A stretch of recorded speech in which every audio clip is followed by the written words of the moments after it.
Hello, everybody. Welcome to today's episode of Women Connected in Wisdom.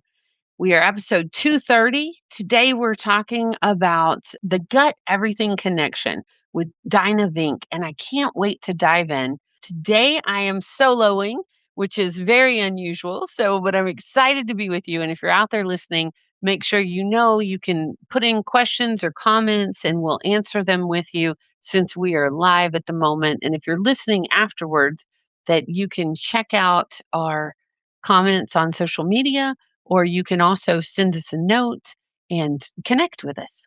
So, hi, y'all. I'm Christine Gautreaux, a white social justice advocate. I'm an international speaker, coach, best-selling author, and publisher, and a dancing social worker who helps you upgrade yourself and community care. And every week, this podcast, rooted in the 8 dimensions of wellness, we like to get together with intentional guests for conversations about how to be wise in business, relationships, and wellness. Like, how do we do this? And so last week, we had a conversation about physical wellness with a functional medicine doctor. And our guest today is along the same lines. So I'm really excited to continue this conversation about our physical wellness and how do we do this. So, according to Women Connected in Wisdom, physical wellness is the ability to maintain a quality of life that allows you to thrive in your daily activities without undue fatigue or physical stress. Physical wellness recognizes that our daily choices, habits, and behaviors have an impact on our overall health, well-being, and quality of life. Our guest today, I'm so excited to introduce y'all to her. Dyna Vink is a certified integrative health practitioner and the founder of Holistic Nutrition Lifestyle. She helps women navigate the often misunderstood transition of perimenopause by identifying the root causes behind symptoms that are too often dismissed as just aging. After experiencing fragmented care and unhelpful lab results herself, Dyna turned to functional medicine testing to uncover imbalances traditional approaches overlook. I can't wait to talk more about this with her. Through targeted nutrition, movement, mindset, and lifestyle changes, she restored her energy and professional confidence.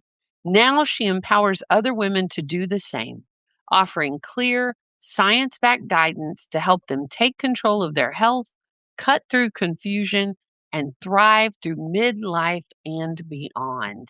So y'all help me welcome to the stage, Dyna Vink. Welcome. Hey, Christine. Great to be here. Thanks I for am having me. so glad you're here, and I am so delighted. I don't know if you got a chance to listen to last week's show, but we were right on this subject. We were Mhm. talking about women's health and functional medicine, and it feels like a continuation, and I love that because, all our guests are experts, but they all have their little niches and the way they approach it. So first, let me ask you, Dinah, how did you get into this? How did you become an integrative health practitioner? Well, I was practicing kind of health coaching on the basis of um, what I would call best practices and lifestyle methods. And that's all well and good. But I thought, okay, there are a lot of people that do this. Is there something else that I can offer? Something more science based, something that's really lacking from traditional medicine. And when I came across functional medicine testing, I was sold. I mean, hook, line, and sinker. That just made such good sense to me. So the what functional medicine has done is to prepare these tests that look at markers that don't exist in traditional practice. They're just overlooked. They're testing for illness rather than testing for health, right? Which is a really different perspective. And so when I found out about that, I said, I need to get certified in that. I need to do that first to myself, and then I can share it with my clients. And so that's how I got into it. I love that for you.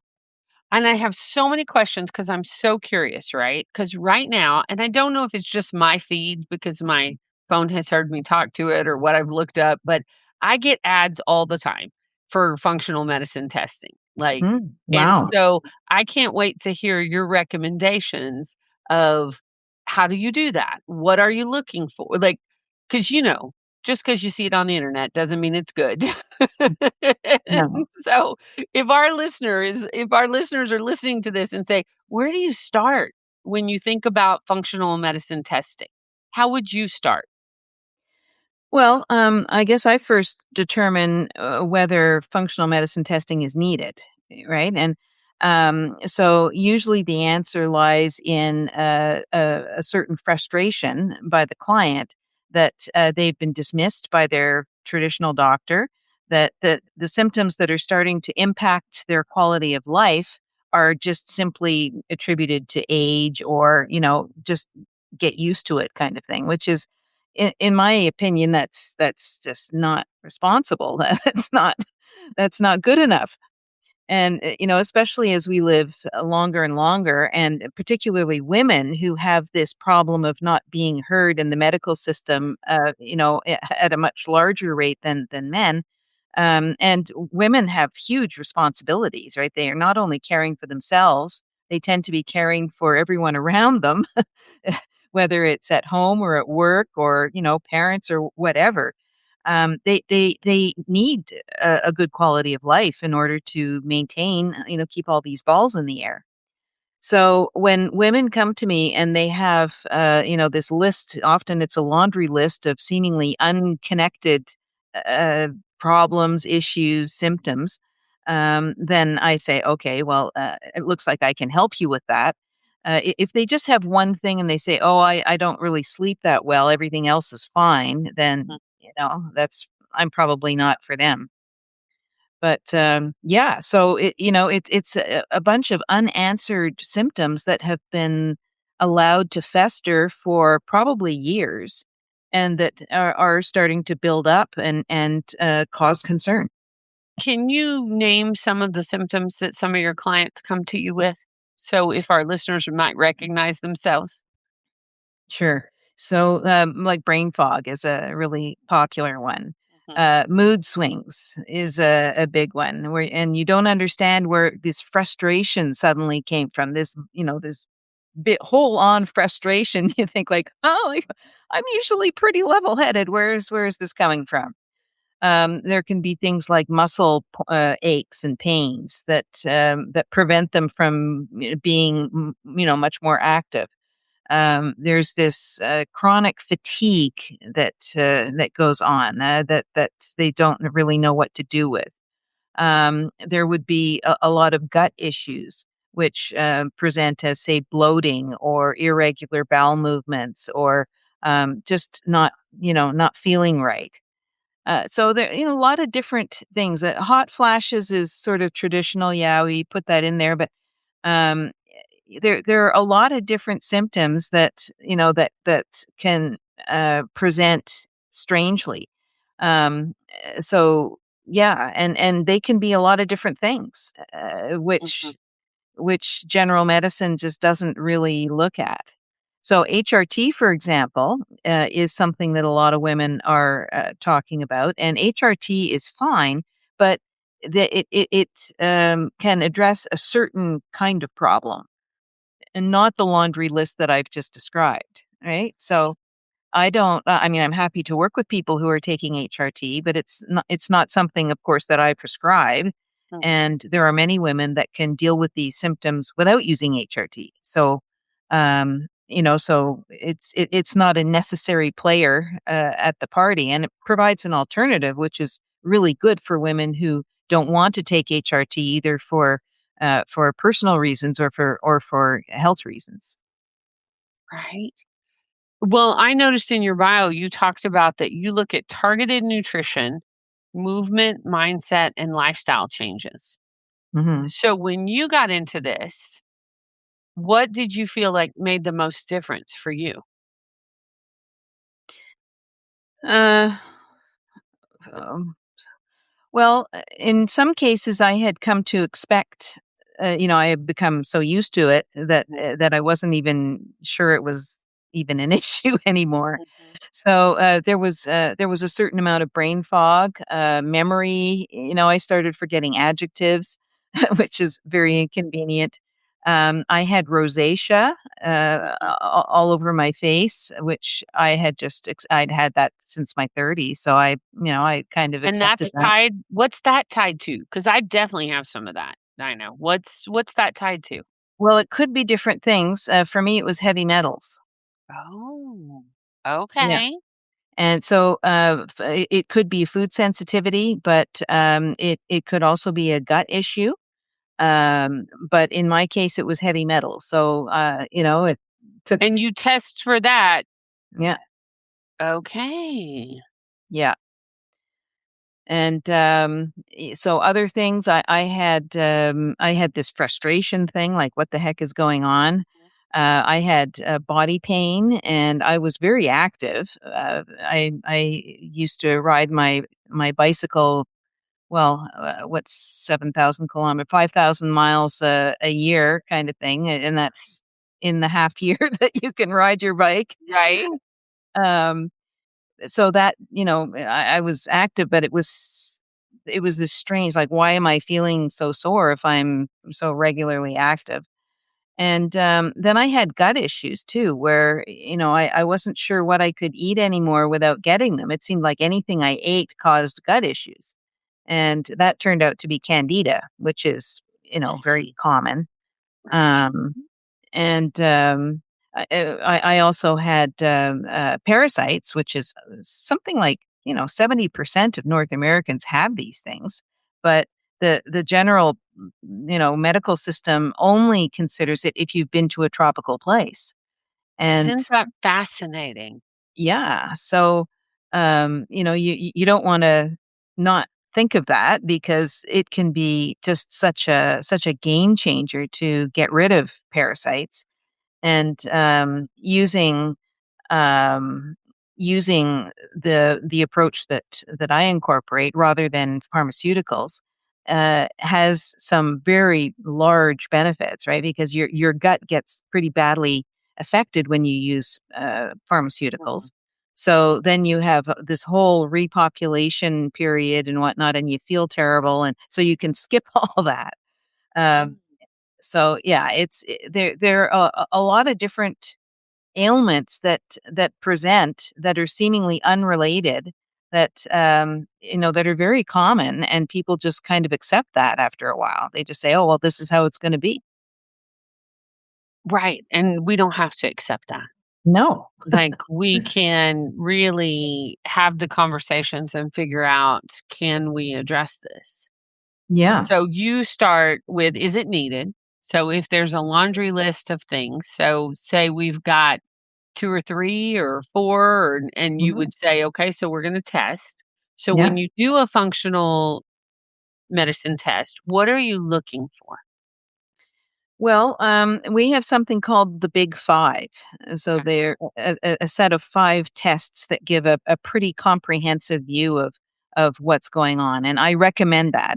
If people for some reason can't do that, then we can start smaller. But the ideal approach is to do the five tests, and they are looking at different kinds of like different areas in the body, right? So like with the stress, mood, and metabolism test, for example, there are two samples that are taken. One is saliva, which is pretty cool, and that looks for cortisol levels. mm, So if you've got if your cortisol is running um, not according to the way it's supposed to be high in the morning and then basically drop down over the day. Well, it's very common that cortisol does exactly the opposite. It starts low in the day and low in the morning, and it goes up. And of course, when you have high cortisol, then your sleep is bad. Then you have a lot of stress, and you have anxiety, and you're tense, and so a lot of side issues. If you're overweight, you will not lose weight with that cortisol imbalance. So that's what the saliva test does. And there's can also a I ask blood. though, before we go on to the next test, Can I ask what's usually the root cause of high cortisol? Because you hear about like high stress and reduce your stress. And for a lot of our listeners, they're like, yeah, that's great. And I'm caring for this person. And the reality of me reducing stress at this moment is not it's not going to completely go away. So No. is stress the root cause of the cortisol or is there something underlying that? Well, it's a hormone, and if your Okay. hormones are generally imbalanced, then your cortisol doesn't have a hope of being, Okay. well balanced. So it's one of the sequence that can be out of balance. So Okay. it's a hormonal issue for sure, but it's triggered by stress. Okay. All And right. Great. what we wanna do is look at what's positive stress and what's negative stress, right? And have outlets to get rid of that negative stress, whether, go swimming or go running or do boxing or, something to kinda relieve that stress is fantastic. I love So that. I or love that. weightlifting even, yeah, so yeah. All right. Second test. Well, we haven't finished the first one yet. Okay. There's also a blood spot test, and Okay. there we're looking at thyroid issues in particular, Okay. thyroid and insulin, that kind of thing, to see what whether there's anything out of the norm there. And a lot of women tend to have thyroid issues that they have not Mhm. been diagnosed before because the general tests only take 2 markers and we take 4. Okay. So, what may have seemed normal may not be normal. Okay. Um, yeah. So then the second test is the Candida test, and for that we use urine. So we're looking for Candida, for yeast, for fungus, mold, bacteria, that kind of thing. And so we can tell a lot about what's going on, particularly with the gut with those, with that test. So that's really helpful. We also have a food sensitivity test. And this, I know there are different ways of testing it, but what we use is a blood spot test. And it screens for over 190 different food sensitivities. Now, this is different than an allergy.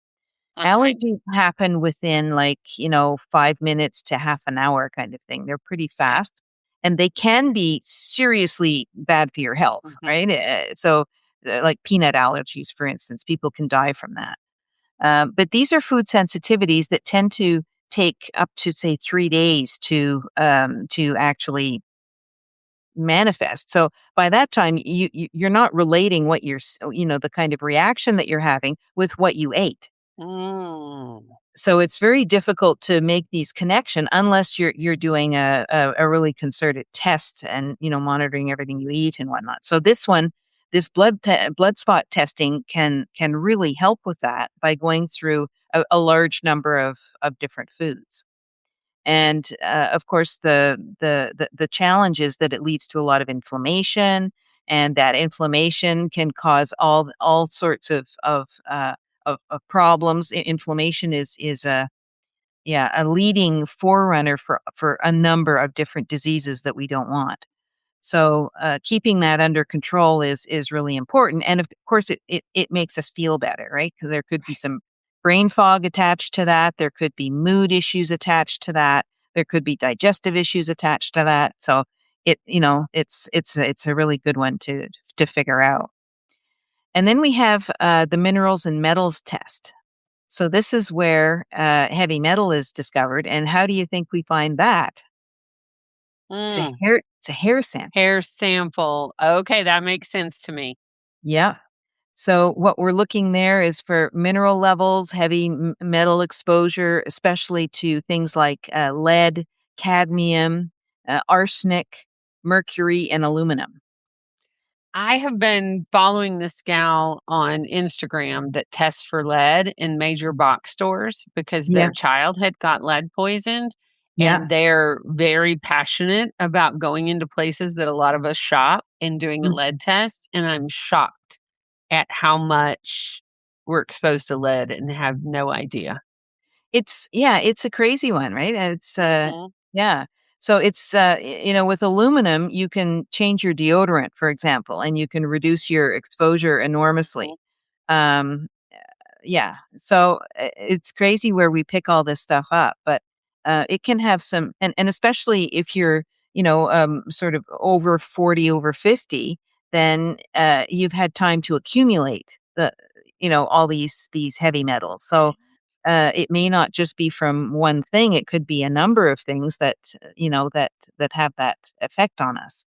So And do they mostly stay in our bodies unless we do a specific cleanse for them? that's right. Okay. Yeah, they're very happy to stay there. And unless they're coaxed out, they will stay. Yes. Right? And what does a cleanse for heavy metals usually look like? Is it Uh, herbs or yeah, yeah. okay, It's herbs, and then there's a binder. So, with okay, any of the detoxes that we do, we use a charcoal and clay combination as a okay. binder, which grabs onto whatever toxins we're trying to get rid of, and helps it leave the body so that it doesn't just, go somewhere else and sit. Right. Oh, that makes sense to me. Yeah. And then the last test is the omega-3 test, which is partly inflammation. So that's also a blood spot test. And that especially measures the omega-6s to the omega-3 ratio, Okay. which is usually very out of balance. Okay. Usually there are way too many omega-6s and not enough omega-3. So when that is out of balance, then you have usually a high inflammation score. So that's and it's particularly influenced on your heart. So just taking omega-3 can have just a massive impact on heart Mm. health, which is really important for people to know. Well, here's what I Yeah. love about this, Dinah, is it really sounds like if you know what you're looking at, you Mm, can make a difference yes. pretty And pretty like it's like a tweak. To yeah, me, it's like a exactly. okay, you may, you don't have a huge diagnosis or you may, but you come in, things are just a little off and you're like, Yeah. "Okay, so let's look at all the numbers and let's tweak it Yeah. and see what works for your body." Yeah. That's exactly it. So you know exactly what's out of balance, and then you know what to do in order to restore that balance. So it's very targeted. You don't have to make guesses about, all these things that it could be because one symptom could be caused from, different things. So, So yeah. how do people access this testing? Do they do it through your company, Holistic Nutrition Lifestyle? Like how does it work? Yeah. So so women would call me, and we would find out whether they are in fact a good candidate for functional medicine testing. And then I would give them an entrance survey. So they would go through this fairly detailed questionnaires to find out what sort of symptoms they might have. And this is really key because of a lot of things that we just internalize as being normal, right? And it doesn't, often cases it's not. So when you're able to put certain things together, then you can say, okay, I can start to see a pattern here. And then I can recommend maybe there's only one test that I think Mhm. would be important. Usually it's five. Okay. That gives you the really full picture of what's Right. happening. But yeah, so that's how it works. And then what we do is we have a intake discussion about the survey that they've done to sort of refine all the information, and then I make a recommendation. Usually that starts with a detox, and this is a detox primarily of the liver. And this is so important because as we age, sadly, our liver gets smaller. Mm. I And didn't know that. yes, so it's smaller and it has the same or even more work to do because as we're, going through perimenopause and menopause, we have more hormones that need to be cycled through that Okay. that we didn't have when we were younger. And so that can be something that clogs up the liver, and also any kind of toxin. It could be from from fast food, from food choices. It could be from seed oils, which are really clogging, as opposed to say olive oil, right? Mhm. And or avocado oil is terrific as well. But these seed oils really do a bad job of clogging up. So what we want to do is we want to open up those pathways so that once we do the detoxes, it can actually get out. Right? It's like a sink. If the sink Okay. is plugged, you can't drain anything out of it. Okay. Okay, So that makes the sense to me. so the whole idea behind the detox is to open those pathways so that once we get into the actual protocols, we haven't seen the test results yet, right? So we don't know exactly what's wrong, Mhm. but this is a good prep to get ready for what's to come. And then once the test results come back, then we talk about that, and then we uh, determine what kind of tests are going to be done.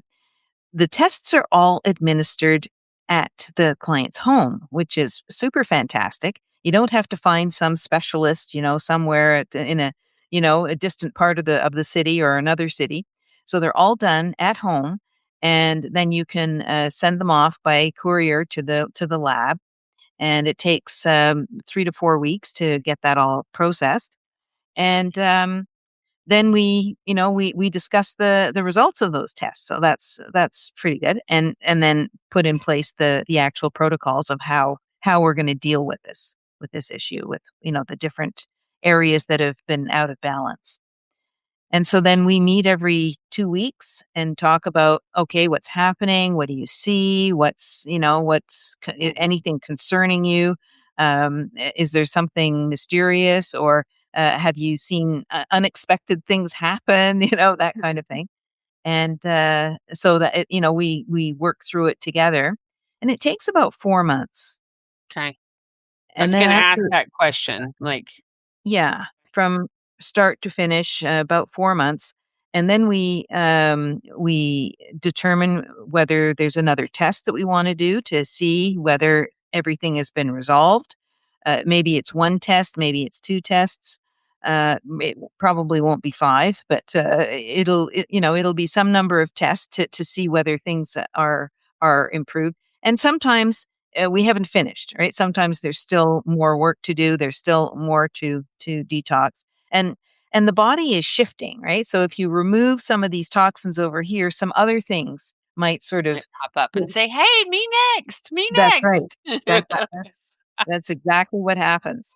So yeah, Well, and Dinah, how much do these tests usually run? Like, is it separate from your package or is it included in your working with you? yeah. So the 5 tests are about $1,600. And then, yeah, I usually have that separate from my fee because I don't know how many tests they're gonna be, right? Right? Um, so, yeah, I could include it in the price, but that just assumes that everyone's gonna get 5 tests. Right, Yeah. and everybody may not need that. Well, and I'm guessing these tests aren't covered by insurance, especially in the United States. Probably not. There might Right. be some insurances that cover it, but probably not. Yeah. Right?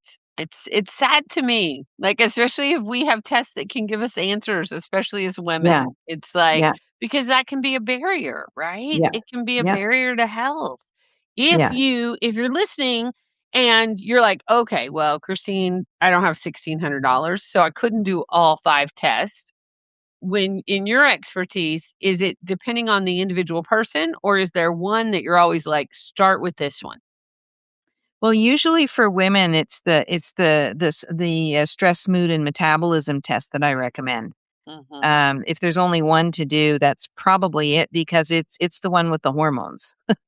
And for women, the hormones are often, just a mess. So, yeah, so that would be A the good number place to one. But start. but the gut health part is so key. Right? It's like the second brain in the body. So, it's hard to just say one because Oh, they. absolutely. Yeah. I'm just thinking about this, Dinah. So it was probably 15 years ago that I went gluten free. Mhm. And because it was I didn't have tests, I just was miserable and I needed something to change. and I did an elimination diet. I started with my gut, and I took out gluten and slept through the night for the first time in Mm. 20 something years because I was Yeah. blaming it on the kids, the dog, the cat, all that. But what it was my body was waking me up trying to get rid of stuff. And Yeah. so when I did that, like, I shifted. But what I'm realizing, even as we have this conversation, like, I probably need to do all these tests because there's little things that are just not quite that I like, if, like, even the rosacea, I'm like, oh, yeah, I hadn't thought about that in a while, but I could probably do something about that. And I just think about it as normal, Yeah. right? So it's fascinating to me when you said that about food sensitivities, because I know I have a huge amount of food sensitivities, but I've just kind of bumped along and figured Yeah. it out myself, and I'm like, "Oh, nope, don't do that, and if you're really tired and stressed, you can't eat that because my body is like a sensitive instrument." It's like, "Okay, if you're well-resourced and you can have more things than if you're not, because if you're not, if you're running on empty, whoa, like, there's things you cannot have." So but that's just been trial and error myself, right? Not Yeah. working with somebody. So I see the value in working with somebody like yourself who has this expertise and can be like, "Oh, okay, let's look at this and let's go by the numbers," versus just out here blindly bumping into things. Yeah. Yeah. Yeah. Right? It's and it's kind of strange that Hey, y'all, this is a great place to take a break, take a deep breath, and hear from our awesome sponsors that make Women Connected in Wisdom podcast possible. Shannon, we are so grateful that Shayla Glow is the sponsor of the Women Connected in Wisdom podcast. And I wanted to take this moment to ask you, when you think about the people who use Shayla Glow, who are we talking about? That's a good question. I think about three groups really. One, the group that's removing hair, right? So whether you're using laser hair removal, waxing, shaving, you got to make sure that you're putting back what you're taking out. The second group, I think about those with dry skin and the problems that that might cause, right? The scars, itching, burning, whatever the situation is, you definitely need all three steps, right? The exfoliation, making sure you're taking the dead skin cells off. The oil, putting in the moisture, and then the shea butter with the aloe, sealing it, helping you heal. Those things help both groups, right? And third, for the third group is those with chronic illness. The story is personally from cancer and different diseases that our population is dealing with on a daily basis throughout families as individuals. So I'm thinking about my mom and my grandmother and those around me with the same generational ties, right? And what positive, healthy habits we can start to make sure that we're maintaining our wellness, especially because the skin is like the cape, the exterior, the shield for your immune system. So with COVID, we have to be intentional about covering ourselves. And those are the groups I think about. I love it. And you know what else I love about your product? It's all natural, handmade, Yes. and it smells great, y'all. So, Yes, esthetician yay. tested. Yes, esthetician tested and approved. Yes. Yes. What about you? When you think about your company, what groups of people do you think about? Well, I work with individual coaching clients, I work in community classes, and with corporate teams. And with all of them, I use a strength based, embodied approach to help folks connect with themselves and access joy, reduce burnout, and build resilience. Especially during these times, I think we need it. I think we need all the hashtag partnership power we can get. Yes. that the healthcare has developed into such a sophisticated enterprise, but that it leaves out so many things. So, it's fantastic if you go and you break your arm, or if you're in a car crash and you have to get patched up, or, fantastic. But when it comes to some of these metabolic issues, and certainly anything to do with nutrition, um, they're not there. They just leave you on your own. Well, and the beauty industry and the fashion industry is such a whole thing, especially here in the, northern United States. Like, we're just North America in the United States. It's like I years ago, and I've quoted on the podcast before because it made such an impact into my thinking. I was in graduate school and I was introduced to a book called Can't Buy Me Love. And was it Jean Houston? I'd have to go back and look. But it was basically how North America is one of the only places that they sell us things that we don't need, and it's all about looking good, but it's not the underlying health. It's not like what's good for us. It's a whole industry in itself. So I Mhm. think about that when I think about what you're saying about our nutrition, right? Because so many times there's diets and there's you got to look this way or that way. And we all know, especially those of us that lived on this planet a little bit, like, that's not always what's good for you, right? It's the latest fad diet is not necessarily a good thing. So, Dinah, how do you eat as a functional medicine and somebody who's paying attention to nutrition? What do you do? Well, I basically follow a Mediterranean diet. So there are lots of fruits and vegetables. There's call it better grain and better quality proteins. Lots of protein, very important for women. And then of course the oils, right? Avocado or olive oil are what I use, cold pressed. So that makes a big difference in how I feel. I know that because when I go away for a few days and I don't have control over my food, I notice the difference. Me too. Yeah. Yeah, So my body loves a Mediterranean diet. Like, my yeah, body is thrilled and just thrives on it.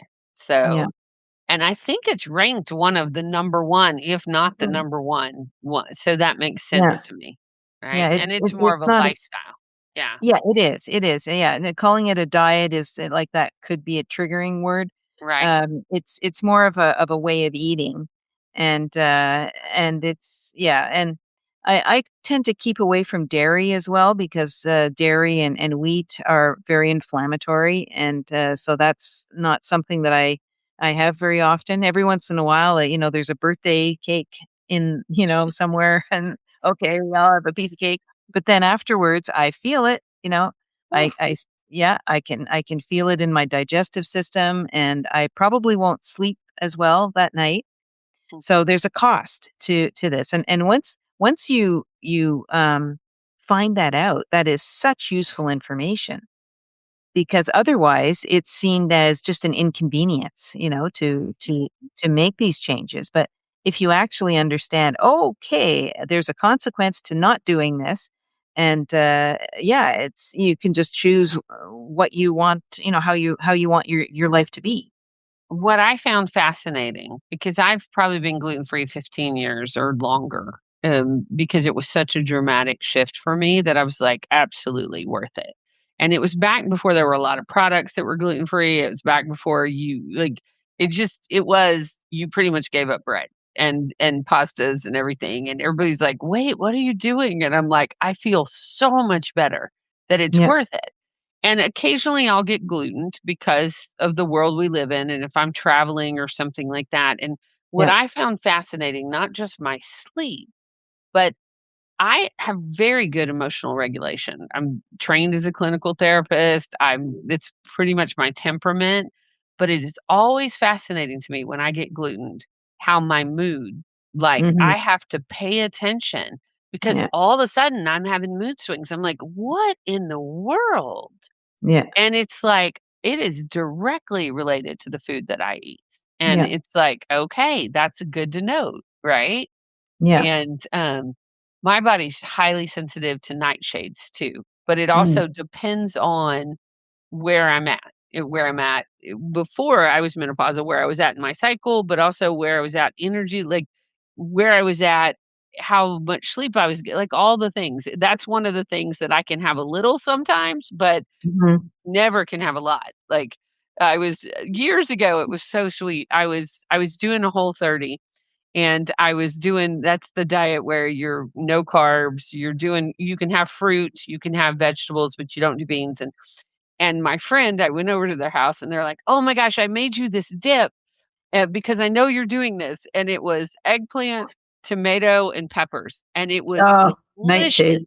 It was Yeah. delicious. This is when I found out I had a problem with nightshades. I was sick for 3 days, and it was everything I was, quote, unquote, "able to eat." My body was like, "No, ma'am." Like, that was too much, and that's when I discovered, "Oh, nightshades are a thing." and learned about nightshades and learned and, it's so fascinating because our bodies are so different. And Yeah.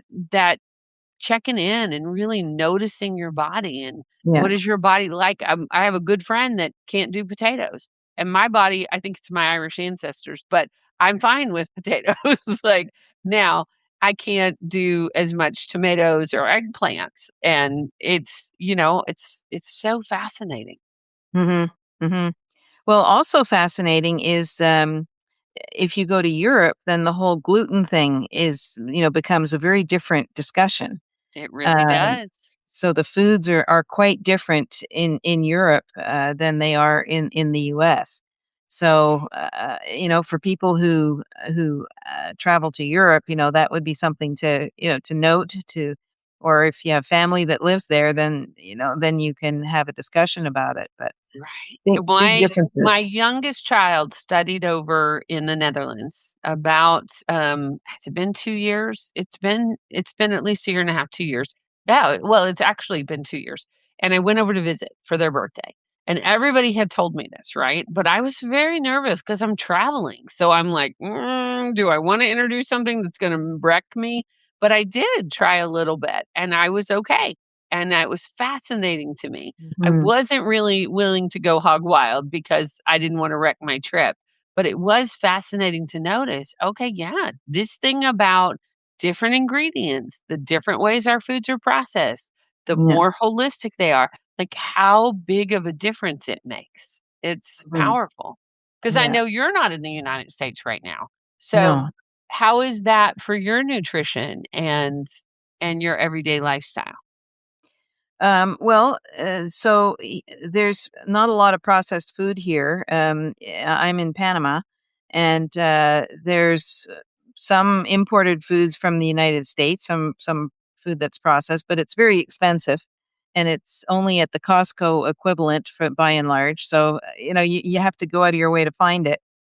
Um, so here, I'm living in the call it the bread basket, or the pantry basket of the country where a lot of fruits and vegetables are grown.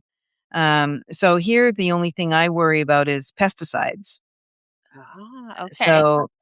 So there, I'm not, out of the woods, but I'm at least without a lot of problems and issues here. But even here, I don't go crazy on the bread. Mhm.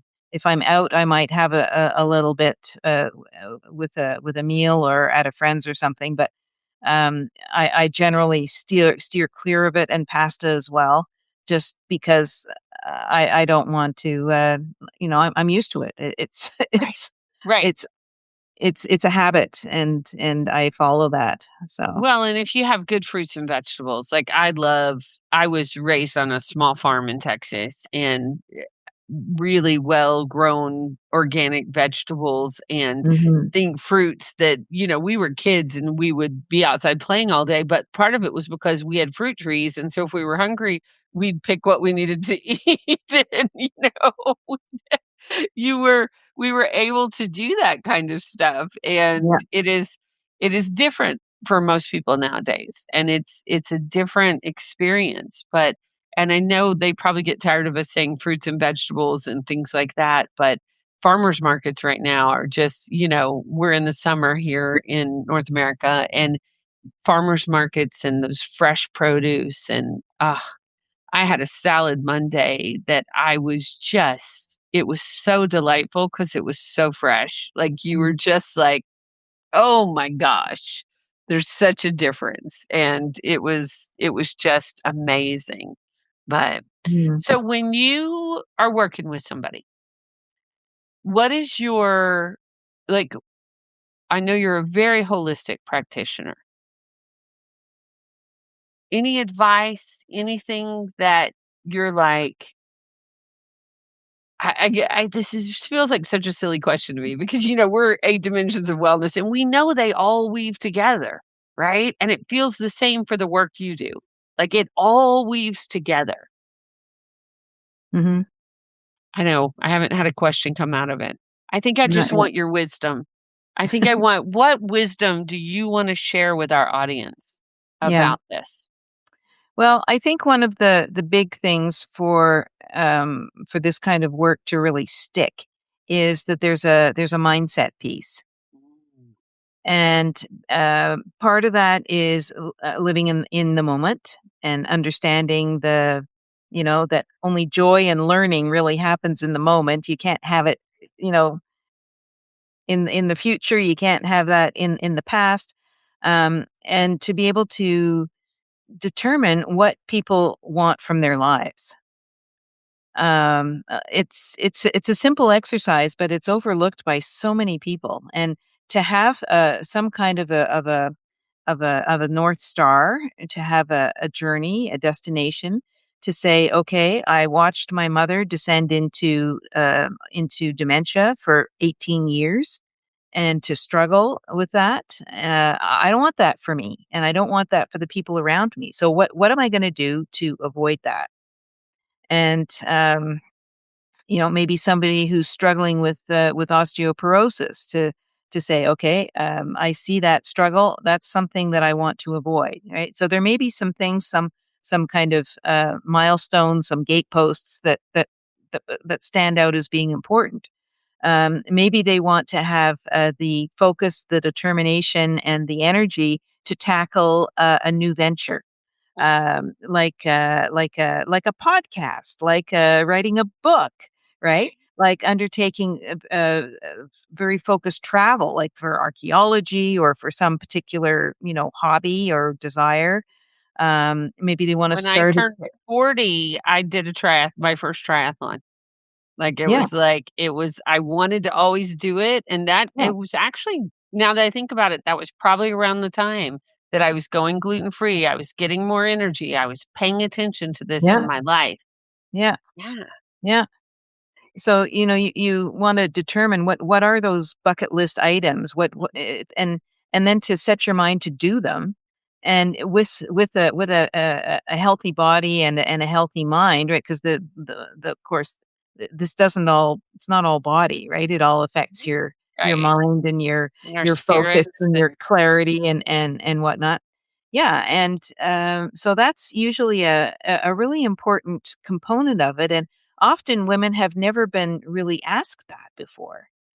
And when I bring that up and we have some discussions about it, it's usually kind of well, a short conversation because they haven't put a lot of thought into it. And then when we come back to it, it's, yeah, I've been thinking about that. And it's very empowering. It's very empowering to be able to well, and to make have a those. goal, right? Because I can only imagine, Dinah, like, I am so blessed because I've been a part of a women's community since I was introduced when I was 24, and most of them are 30 years older than I am.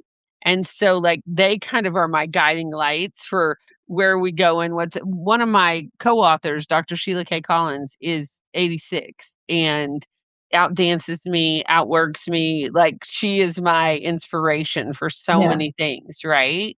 But yeah, if you don't have that in your life, or yeah, you have an example of people going and sitting on the couch at 60 years old and that's it, like, yeah, I think I so value what you're saying about mindset and what are you yeah, dreaming of and what is possible, right? Because if yeah, you don't know it's possible, that's another thing. yeah, yeah. And yeah, and just being given the opportunity to think bigger, Mm, and to make some decisions about what you want your older age to look like. What do you want to do? And because if you don't take some measures, quite likely you won't be able to do it. Is living the standard North American lifestyle. It's not that healthy. that's for So sure.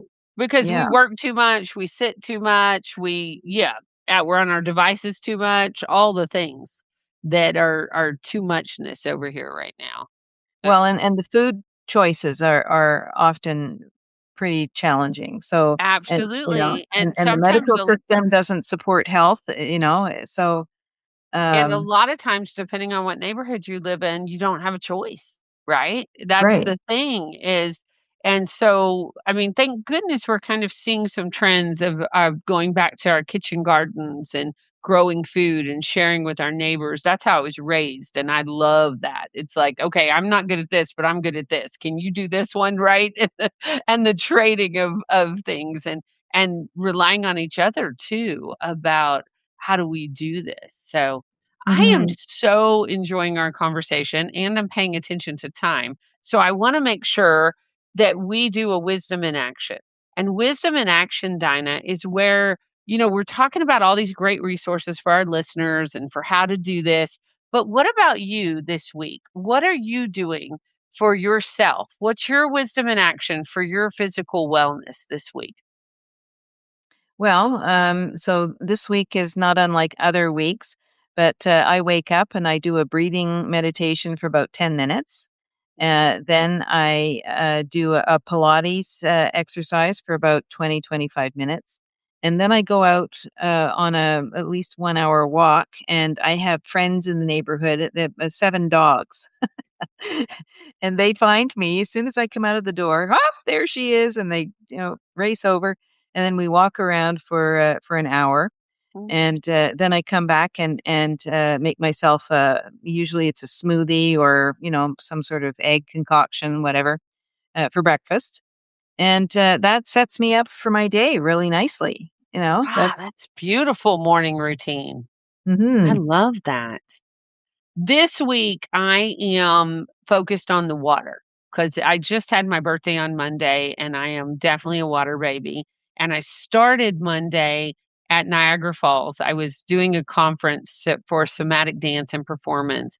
And so I was flying out of Buffalo to back to Atlanta and I started at Niagara Falls and then I ended the day in the swimming pool, in the neighborhood swimming pool, and it's a saltwater pool and it's just delightful. So for my physical wellness, as much as I can, because I'm in hot Atlanta and it really is hot and muggy right now because we are coming into it's coming into June, 1st of July. Ugh. And so how is Panama? Is it like that too? Well, down at the coast, it's pretty hot. Yeah, so if I drive about 35 kilometers or 20 miles or so down the hill to David, then it'll be 100 degrees or, between 90 and 100 degrees pretty much every day. I mean, seasons matter if it rains or not. It's the rainy season now, so there's more shade. But up here, it's lovely. It'll be like 70 degrees, 75. It might go up to 80, and Oh, that's so beautiful. yeah. And so first thing in the morning, it's still nice and cool. Sun doesn't come up till about 6:30. So yeah, so I take advantage of that, and yeah, that's one of the reasons I selected to live here was because of that climate. And it turns out that the people that live here are pretty great too. So Oh, it's that's fabulous. That is mm, so fabulous. Well, if somebody wants to work with you, I've been running your website, holisticnutritionlifestyle.com, along the bottom for folks who will be watching this on YouTube or LinkedIn or Facebook. But is that the best way? Will you say what's the best way for somebody to connect with you? yeah. So the best way is to go to my website to holisticnutritionlifestyle.com. And there's information to read there about what I offer and why. And there's also a button to click to make an appointment on the phone or Zoom or whatever. And so then we can have a conversation to see what you're interested in and to see whether it's a good fit, whether, we think we can work well together. And then we would carry on. So that's basically how to get in touch with me. So simple. I love that. And you can work with somebody anywhere in the world, right? Yeah, pretty much. I love that because we have listeners from all over the world. So I think that is delightful.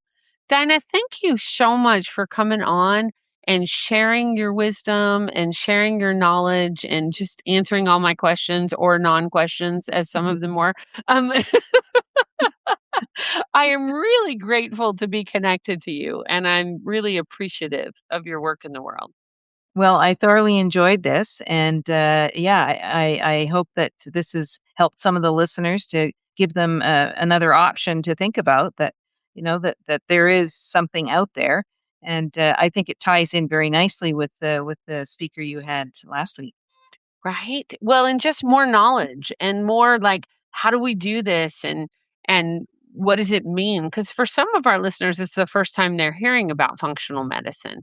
Yeah. And I was actually just having a conversation with a friend the other day that said, "Have you heard about?" I was like, "Yes, I just had a guest on," and she's like, "I'm really feeling like this." I was like, "It's so Yeah. interesting how things bubble up." And sometimes I always say, for me, if it bubbles up 3 times, I need to be paying attention, and it's really bubbling up, so I'm really needing to pay attention to, not just for my listeners, but for myself, like, okay. Mhm. And right before, and I know we gotta go in just a second, but right before the show, we talked about, I ignored a lot of stuff when I was in perimenopause, and you said it's not too late. Mhm. That's right. So, if you're still having symptoms from perimenopause or menopause, it's not Mhm. too late to check it out. That's right. And Yeah. okay. Yeah, I focus on perimenopause because that's when a lot of the change happens, and women are going like, "What is going What on?" the heck, Uh, right? but Yeah. yeah, but of course, if some things resolve by menopause and other things do not, other things get worse. So yeah, so it's certainly not too late, and using these functional medicine tests, we can really uncover some very pinpointed issues and get at them. So yeah. Oh, Dinah, thank you, thank you, thank you. Y'all, all this will be in our show notes. So if you're driving, if you're running, if you're taking care of the kiddos, don't worry about it. Go to womenconnectedinwisdom.com. You'll be able to get the show notes. You'll be able to connect with Dinah. And thank you so much. And until next time, Dinah, we're just so appreciative to be connected. So thank you, thank you. All right, y'all. That was awesome. I always have so many more questions, but we've got to wrap. We're wrapping episode 230. We are off next week. We'll be back July 15th with another incredible guest. And in the meantime, I want you to be well, be wise, and be whole. Thanks for listening. This has been the Women Connected in Wisdom podcast. On air live on Wednesdays at 5 p.m. Eastern via Facebook and YouTube. Be sure to like, share, and subscribe. Be part of the conversation and get connected at womenconnectedinwisdom.com.